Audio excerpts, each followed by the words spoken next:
Most men don't suddenly become weak. It happens quietly. One day you notice your energy is lower. Your body feels heavy. Motivation drops. Confidence is not the same. And the most confusing part is this: medical reports often look normal. That's why this feels frustrating. If you have ever thought, something is off, but I can't explain it, don't skip this part, because what you are about to hear is rarely explained clearly. Here is the truth most men are never told. Feeling weak is not always about age, and it is not always about a disease. There is one hidden reason that slowly drains male strength without pain, without warning, and without obvious symptoms. I will explain it step by step, and near the end of this video, I will share the one insight that usually changes how men see their own health. Keep that in mind as you listen. Let's understand the problem first. Weakness does not start in the muscles. It starts in the system that controls energy, recovery, and drive. Many men think weakness means low power or low masculinity. That belief alone creates stress. But stress is not the cause. Stress is only a signal. The real issue is when the body stays in survival mode for too long.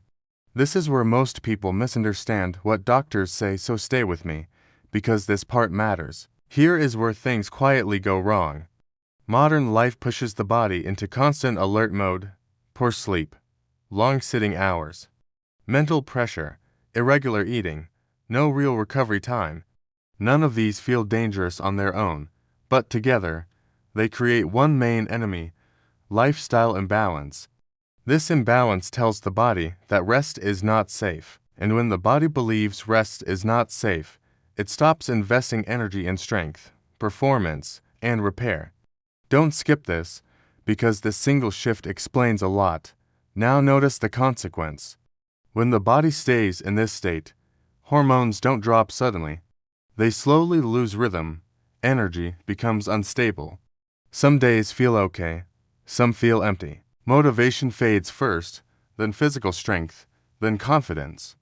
Many men blame themselves at this stage. They think they are lazy or undisciplined. That belief is wrong and harmful. This is not weakness of character. This is the body adapting to pressure. Here is a point most people miss. So, listen carefully. The body always chooses survival over strength. When it senses long-term pressure, it saves energy. It reduces drive. It limits recovery. That is why forcing yourself harder often makes things worse, not better.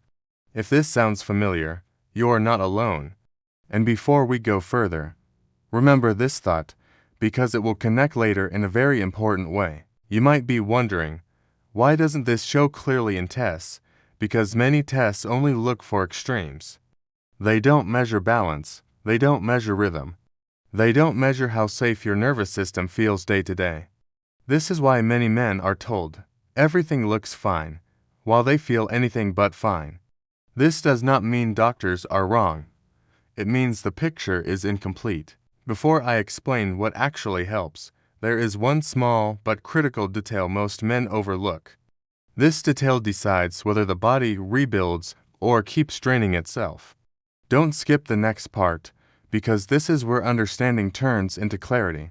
Here is the detail that changes everything. The body does not rebuild strength when you only add effort. It rebuilds when it feels safe. Safety does not mean comfort or laziness. It means predictable routines, proper recovery, and reduced internal pressure. When the nervous system calms down, the body finally switches from survival mode to repair mode. This is the insight most men never hear, and this is why pushing harder without balance often fails. Now let's talk about relief in a practical way. Relief does not start with supplements or extreme routines. It starts with restoring basic signals. Sleep at the same time daily, even on weekends, tells the body it can relax. Eating at regular times tells the body energy is coming. Short daily movement, not intense workouts, tells the body strength is needed but not under threat. These simple signals slowly reverse the weakness pattern. Don't skip this idea, because simple consistency beats aggressive effort every time. Another important piece is mental load. Many men carry pressure silently. They don't talk. They don't release it. The body reads this silence as danger. Even 5 minutes of quiet breathing, walking without a phone, or sitting without stimulation lowers internal stress signals. This is not weakness. This is strategy. Strength returns faster when pressure goes down first. Now let's clear a common myth. Weakness does not always mean low testosterone, and increasing testosterone alone does not fix imbalance. Hormones work as a team. When sleep, stress, and recovery improve, hormone signals often improve naturally. This is why some men feel better without medication once lifestyle balance returns. But remember, this is not a guarantee, it is a process. Here is a general medical responsibility note that matters. Feeling tired occasionally is normal. Feeling weak after stress or illness is normal. But if weakness is persistent, worsening, or combined with symptoms like sudden weight change, ongoing low mood, chest discomfort, or sexual dysfunction, professional medical advice is important. Seeking help is not failure, it is awareness. As promised, here is the one thing to remember. If you remember only one thing from this video, remember this: male weakness is often the body asking for balance, not punishment. When you stop fighting your body and start supporting it, strength returns naturally over time. If this topic raised questions or confusion for you, share what you are struggling to understand in the comments. Your question may help someone else who is silently dealing with the same thing.